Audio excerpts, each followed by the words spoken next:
দেখি এদিকে তাকাতে হবে। কপাল ভালো, চোখটা বেঁচে গেছে। সুন্দরী মেয়ে ব্যথা দিছে তো, তাই হালকা লাগছে। টেনশন নেই, সবকিছু ঠিক আছে। রেস্ট করলে ঠিক হয়ে যাবে। বলো কে এটা? রাফি, তাই না? ছয়টা বছর একসাথে আমরা কয় বছর পর দেখাবো গো? 1.5 বছর। ও ছোট বোন রিমি, আমার ফ্রেন্ড। কেমনে পারছো কত এখন? অনেক কেটে গেছে।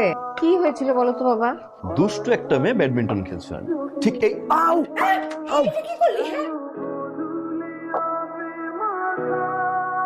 কি করি বলতো, লোকটা আমার মাথার মধ্যে